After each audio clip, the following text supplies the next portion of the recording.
Well, here we go. We're back on it again. It's Saturday. I have a few extra hours today. I got some more work that I want to get done on this wagon, and it's moving along. It's progressing. The worst part is cleaning up as I go, right? I mean, look at this. It's I can't work in these conditions. I mean, anyways, I've got a plan for today. So we've talked about this. This motor, it's got to come over a good couple of inches. To do that, I got to lift up the motor. To lift up the motor, I need more room to get my engine hoist in here. Means I got to move the wagon back. I don't have any brakes. No brakes. I could push it back, but I'm lazy. I got to put brakes in here anyways. I got the new Brake Master cylinder. I've got the booster. I've got the hard lines. We'll run the hard lines in here. We'll make those a little bit long to tie into the existing short rubber lines. And then when the long rubber lines show up, we'll trim the hard lines. Point is, we're going to build some hard lines and get the brakes on this thing so that we can move it back a few more feet, and then we can start working on other parts of it. So here we go. I guess you could say it's all part of that whole delicate dance of working in a small shop and working in a small area, trying to understand how you're going to get things done. The alternative is to blow everything apart and then piece it all back together. That's a perfectly valid way to do it. I kind of don't want to do that at this point. So yeah, I don't want to tie up this garage bay for the next year and a half. So we're doing it this way. We're doing the dance back and forth. So brake lines, let's get it done. So I've got two different line kits here. One's a 3/16 lifetime lines. I got these off of the Amazon. And so it's got the tubing with a variety of tube nuts. And I also have the same thing, 1/4 inch by 25. Of course, the 1/4 inch gives you more fluid reservoir. Doesn't change the pressure at all. But we've got to start building hard lines and connecting them to the master cylinder.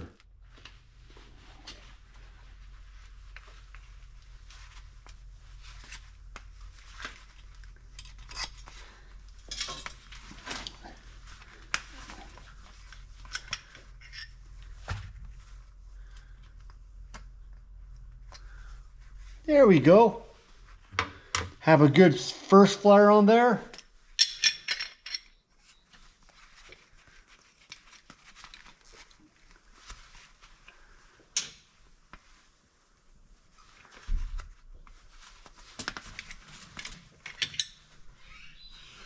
Pretty close to a double flare there. I call it a reasonable double flare.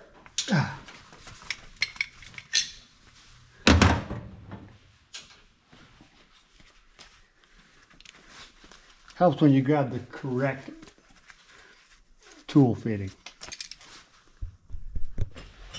Got the Harbor Freight special. Got some brake tubing here. So Harbor Freight double flare tool for the 3/16 line. This is the anvil side. This is what creates the double flare. It's going to blow or bow this tubing out. I don't really have a system for how, let's see, how much standoff I can get. Basically, it's just a guess. But crank this thing down all the way until it bottoms out. That's going to create the first part of the flare. How does that look to me? That doesn't look that fantastic. It's a little bit off center. But here's the deal. It'll probably still seal up. So I'll tell you what I'm wanting now. Yep. Now you don't go all the way, because you can overdrive and collapse your tubing too far. Just a little bit of a go, and then there we go, double flare tube. That should seal up and give me a reasonable brake line. Word of advice that I always forget, at least once or twice: put the brake fitting on first. If you don't, well, then you cut it off and you do it all over again. All right, you should be able to see here, we have the new brake line tubing. We want a 3/16 inch so that it'll fit up with standard brake hoses rather than the 1/4 inch. So we have the proportioning valve coming out of the front of that, or the front brakes coming out of the back, going back all the way to the rear axle, new tubing to the rear axle. We're in good shape here, guys. We got brake lines. Good stuff, way better than the junk that used to be in here. All right, we're trying to break free these bleeders, a little bit of heat. We've got brake lines all connected, well, except for to the back. I've got to go pick up a fitting. But this brake bleeder, it's pretty firm, so we're giving it a little bit of heat. Just to let it think about, you know, think about what it's done. I mean,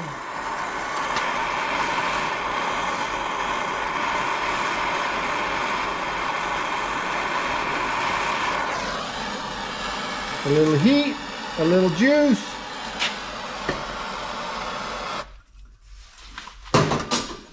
And maybe, just maybe, this bleeder will open up rather than snap off. There we go. That feels good. Not great. Okay, that bleeder, that little thingy majigger. There we go. And we're going to actually take it all the way out. So I'm going to let it cool down. But we're going to take that all the way out and clean it out because it looks plugged up. We'll go do the same thing over on the other side. Make sure that we get both of these bleeders to bleed. I've got to run into town. I got to get one more. I got to get an adapter to go from 7/16 to 3/8 for the one brake line in the back. And I got to get some brake fluid because I had that much left. So I'm going to get that other one broken free, run in town, grab a couple of things, and maybe, just maybe, we'll have brakes tonight. Maybe. I'm running out of time though. It might be tomorrow or the day after. Hey guys, welcome back to the channel. We're on part 4, in the middle of part 4. We're somewhere moving along on Project Wicked'er Willy's here. We're making progress on this 63 Willy's wagon. I had my boy come out. He helped me bleed the brakes on these things. We have brakes all the way around. We're going to lose those brakes here soon because, well, right now I've got brake lines that are far too short.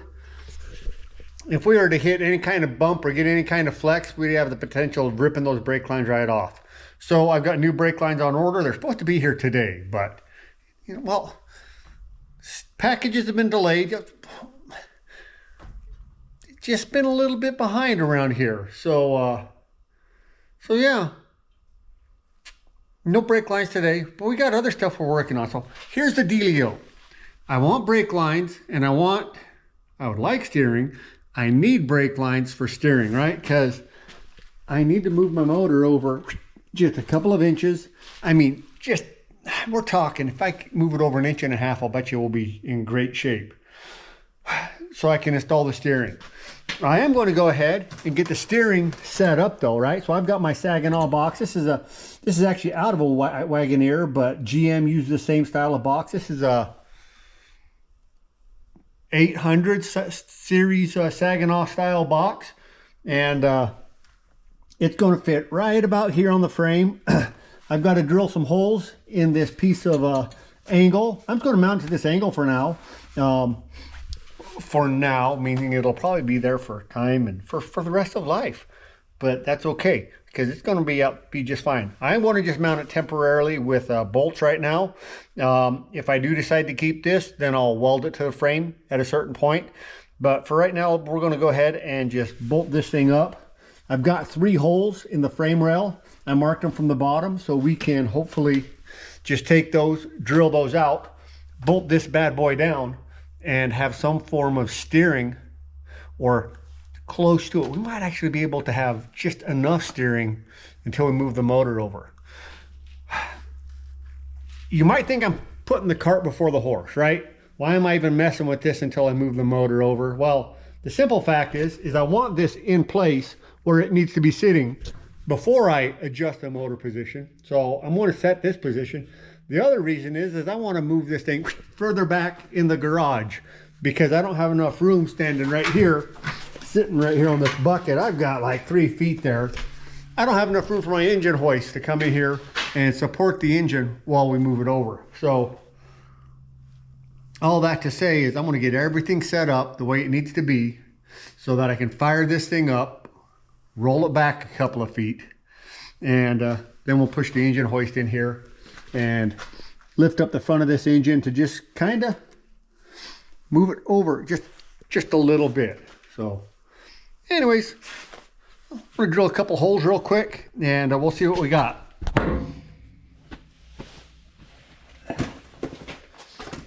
I should wear gloves on here because if I don't, I'm going to damage myself. It's what I do. Let's see, I think this glove got, probably not this glove though. That's. All right, let's see if I got some reasonable marks on the underside of this piece of angle. I see circular mark right there, and there. That's perfect. GoPro, stop recording. All right, we've got our workbench set up here. We have my flat punch that I broke, and so I just ground that into a regular punch, and we might not have enough support there. There we go, one.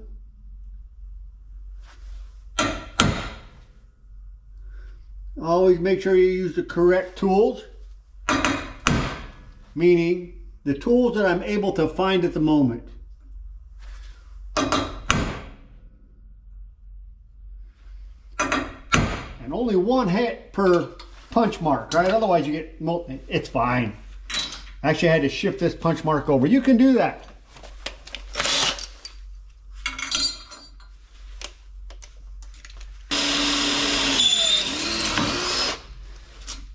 You know, sometimes I'm able to get a nice good sharpen on these cheap bits.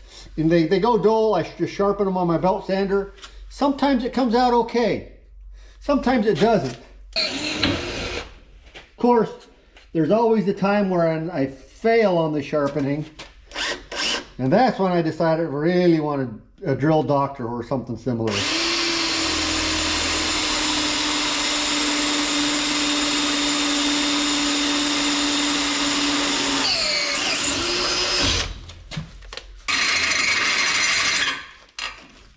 Oh, no.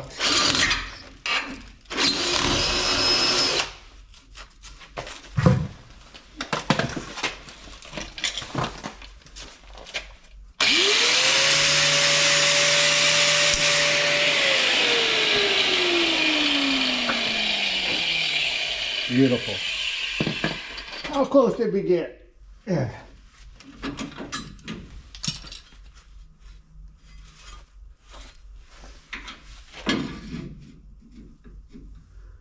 Well, I can see daylight through them all. I also need to lop off a few inches of this to get a little bit of clearance here.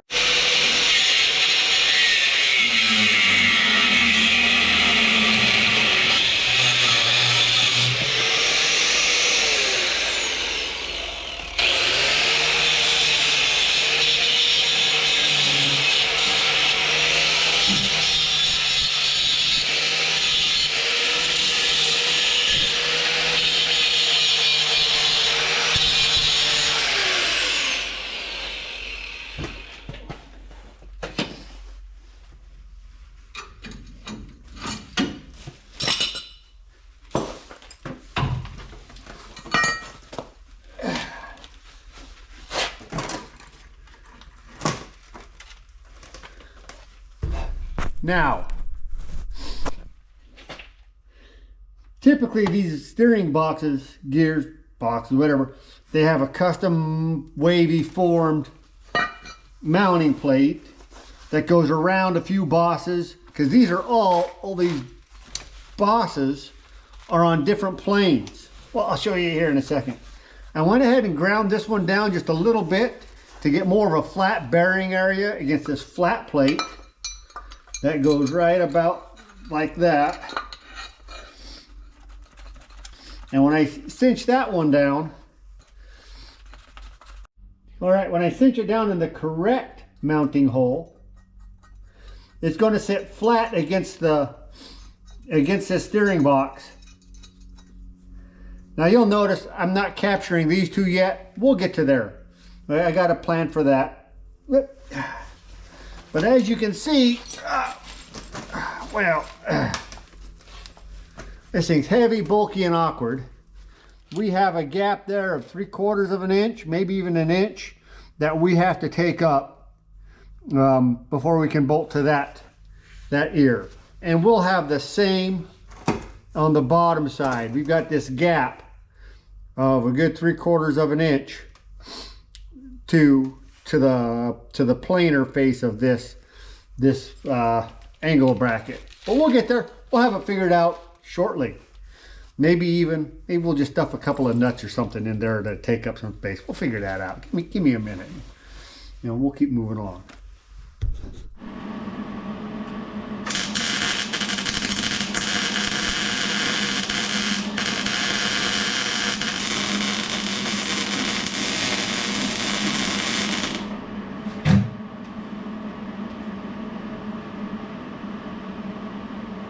That should do. I'll grind that off just a little bit, make sure that nothing's in the way. Got pretty good there towards the end. Started off a little rough, but let's face it, I'm not that great of a welder. We'll see how this all bolts up here in a minute. I'll grind it up, we'll cool it down a little. It's been a successful day. We have a temporary mount for the steering box right there. We have a standoff, say right there, for the steering box top and bottom. Now this steering box, there's going to be a lot of flex because of where it's attached to the frame. It's just going to want to flex that frame a lot. We're going to have to reinforce it from the back here, and triangular gusset it up to the frame, and maybe even from the top triangulate it up to there. So with this Saginaw steering box installed, we have two issues we got to work on. One is this frame flex and the flex of the steering box mount. So if we try to turn the steering wheel, the wheels don't turn nearly as much as the frame flexes and the mount flexes. Let's get in closer here. I want to show you one other issue. We have the standard rag joint on the steering box. We have a standard coupler on the steering column, but we also have a U-joint in the middle. And that U-joint gives us one more degree of freedom than we need or want. So when we try to turn, you can see that U-joint flops all over the place. So we've got to address that. Not a big deal. We just got to install another part, and I've got plans for both of those issues, both the frame flex and that U-joint degree of freedom. U-joint degree of freedom will be solved by just installing one of these bad boys, right? Just a Amazon special steering shaft rod end kit. The rod end will go on the steering shaft right there, and we'll just secure it to the frame in some form, manner. We'll weld a bracket on there. This part will be a little bit more difficult, but we're just going to reinforce the frame, tie it all together, make it stronger. You'll see when we get there. What we're trying to do, that's my mounting tab.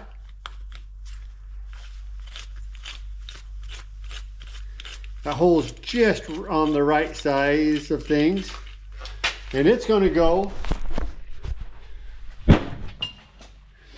like so and like so. So I want just a little bit more bend in there so that we're not taking up all of that hind joint angularity in just that position. We'll weld this tab to the frame right in this general area after just a little bit more massaging. There we go, that's looking pretty good. I got a plate, I had to split it, welded it in place on the steering column here. So this plate's going to bolt up against the firewall, give me 2 secure spots to mount the steering column within the vehicle. That'll take that plate out of the steering and block off that big gaping hole right there in the firewall. We are going to go ahead, I've got an old inner tube here. We'll cut some rubber out of there, glue it on the bottom here with a little bit of silicone, some great stuff, whatever the stuff is, and get that put in place that'll keep any vibrations out of there. So I think a little chunk of inner tube like this will work out just fine. Let's glue it on to the steering column. See what I got. I got some Ultra Black gasket maker. That should do the trick. Let's see if this drill will cut through the rubber without making... Oh, without doing that. Okay, that won't work.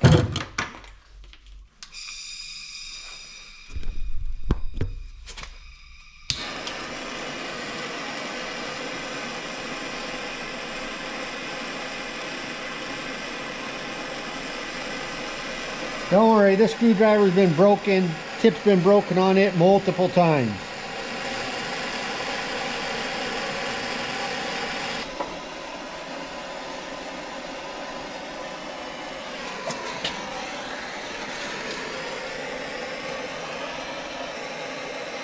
That's pretty much working. We're going to go ahead and use this to poke through the other holes to get them started. Yeah. That'll work out way better than any other method that I can dream up.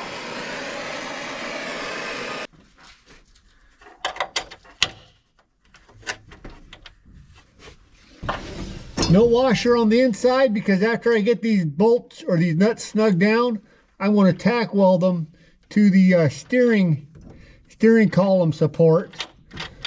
It'll just make it that much easier if we ever have to take this thing in and out. Because it'll all just index. Oh, come here.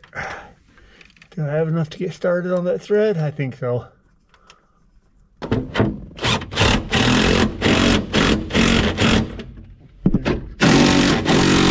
I like that. We'll get the welder, we'll tack those on real quick. And then steering column will be in position. All right, I got my top piece. It's been tapered. And I've got a bevel ground into it for welding. It's a little warm, poking on my gloves there.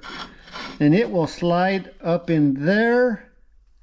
We can weld that in position. So we will weld that in place.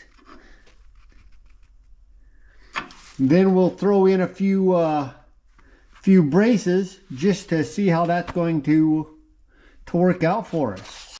All right, I've cut a couple of stiffener plates, triangulation wedges. One will go right about there. This other one will go right up in here somewhere, right about there. We'll just tack those into place and see how this thing is going to operate at this point. Yeah, let's see what happens.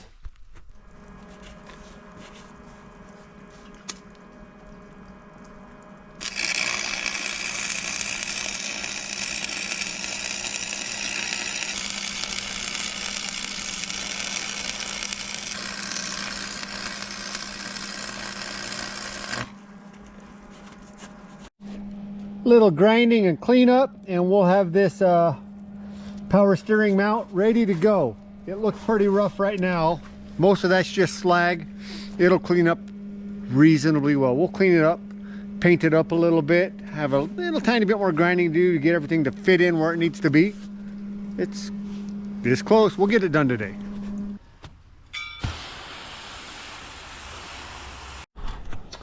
All right, we've got the new power steering power steering box mount all welded up, painted up, ready to go back in. I'm happy with this, guys. This is just plates of mild steel. It's nothing beautiful or innovative. It's just what we ended up with as we built this thing along. We had some design constraints, right? We went with a low mount that's going to come in like so, for a reason. It's going to come in about that height rather than tuck it up in here. To tuck it up in here, we'd have to trim the grill. We would potentially have to adjust the radiator, replace the radiator. We would definitely have to notch, remove, or replace this frame cross member. All those things drove me down this path of lowering the power steering box and mounting it below the frame. I think this is going to work out just fine. Let's go ahead and bolt this thing back on. We'll drill a couple of holes to mount it right here in the frame. And so when we bolt this thing on, I think we'll have what we need. All right, go ahead, bud. So I got my boy in there cranking on the steering wheel. Go the other way. All the way, hard. And you're seeing the whole frame flex as one unit. Well, it's operating exactly as it should. So that power steering box mount that we built, it's good to go. It's rigid into itself, and it's bolted into the frame and along the bottom, right there and right there, and then right here and right here along the top. We're caught on two planes in the frame, and realistically, I think that this would probably work for the life of the vehicle. Now, if I start going off-road with 35-inch tires and lockers, which I'm not planning on doing, but if I were to do that, there'd be more work to be done. And in fact, there might still be more work to be done, but as it sits right now, I think we're ready to move on to the next step. Next step is actually putting the power in the power steering. So we've got parts on order, you know, power steering pump, new pulley, all the miscellaneous parts to enable power steering on this vehicle. We'll have to wait a little bit for those parts to show up. But as of right now, we have stable, functioning, complete steering from the steering wheel down to the wheels. And I'm darn happy with this. It's this part's been more involved than a lot of the other parts have been, and that's just the nature of these projects. These auxiliaries, well, they're more difficult than the big stuff. Now, I did talk about potentially moving this motor over, and I talked about it a few times. I don't think we're going to have to. Let's see if I can get you in there. We're missing that exhaust manifold by 3/8 of an inch or so. We're clearing exhaust manifold, we're clearing motor mounts. We're in good shape. Good enough to drive this sucker up and down the road, I'm fairly certain. So we're making progress here, guys. I think I'm gonna call this video right here. Little baby steps, lots of big baby steps. It's looking pretty good. Say hi, bud. Guys, this is a win. Right, this entire steering mechanism went from a floppy wet noodle to something that is going to go up and down the road just fine. It's fun stuff. I got more stuff to do in the garage. I got lots to do on this project before we can finish it up. And thanks for watching. Go out in your garage, work on your project. Little victories, they keep you going. Catch you on the next video.